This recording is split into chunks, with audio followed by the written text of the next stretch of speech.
Labvakar, nāk pilnmēnesis. Nesatraucieties, nepārpolieties, arī magnētiskās vētras, baudiet vasaru, un ir daudz jaukas lietas, kuras notiek visapkārt.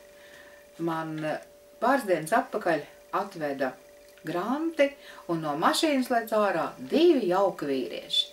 Gludi skūti, neuzpampuši, tīrās drēbēs, smaržo. Agrāk es tādas neredzēju. Tie ir puiši no Īrijas. Atgriežās no Anglijas un no Īrijas cilvēki, kas ir iemācījušies strādāt. Paldies, ka viņi nāk mājās. Par to, ka viņi ir sapratuši, ka nekur nav tik labi kā mājās. Bet tie bāleliņi, kas šeit mīl rokas salikt un smīkņāt par tiem, kur strādā un paši nevižo, kad viens strādā un 4 skatās, tas ir vīrieši necienīgi. Nerunāsim par citām lietām. Jo šī cieņa vienam pret otru, kad viens strādā un 4 skatās, tad jāpadomā, kāpēc mēs dzīvojam tā, kā mēs dzīvojam. Mums ir kauns teikt labus vārdus, bet mēs nekaunamies lamāties, aprunāt citus. Žēl. Jo sakot viens otram labus vārdus, mēs sakām arī sev tos labos vārdus, jo tas nāk atpakaļ.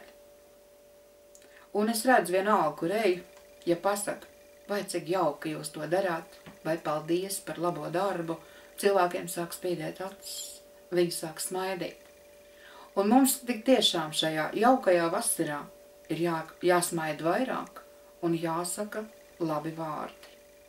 Tie ir spēcinoši, tā ir enerģija, tās ir zāles. Un vai tad tik grūti pateikt to paldies? Vai tik grūti ar prieku tai pārdevējā lielveikalā pateikt labdien, jo viņa cenšas? Bet vai mēs to darām?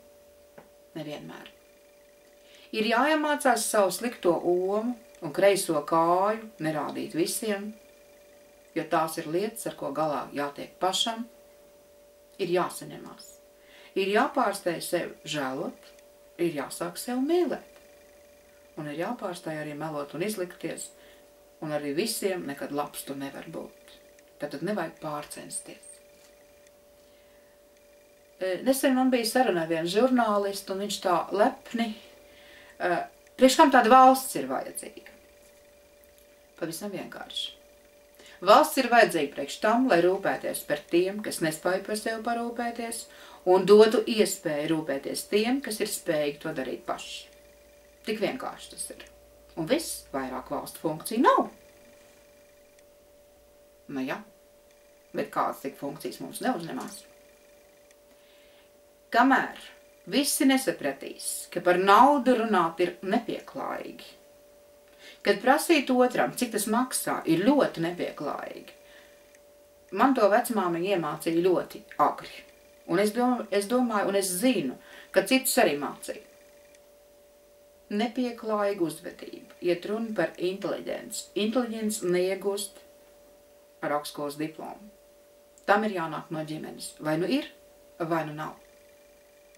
Un šis, cik tas maksā, tas nozīmē, ka tev ir interesi par svešu naudu.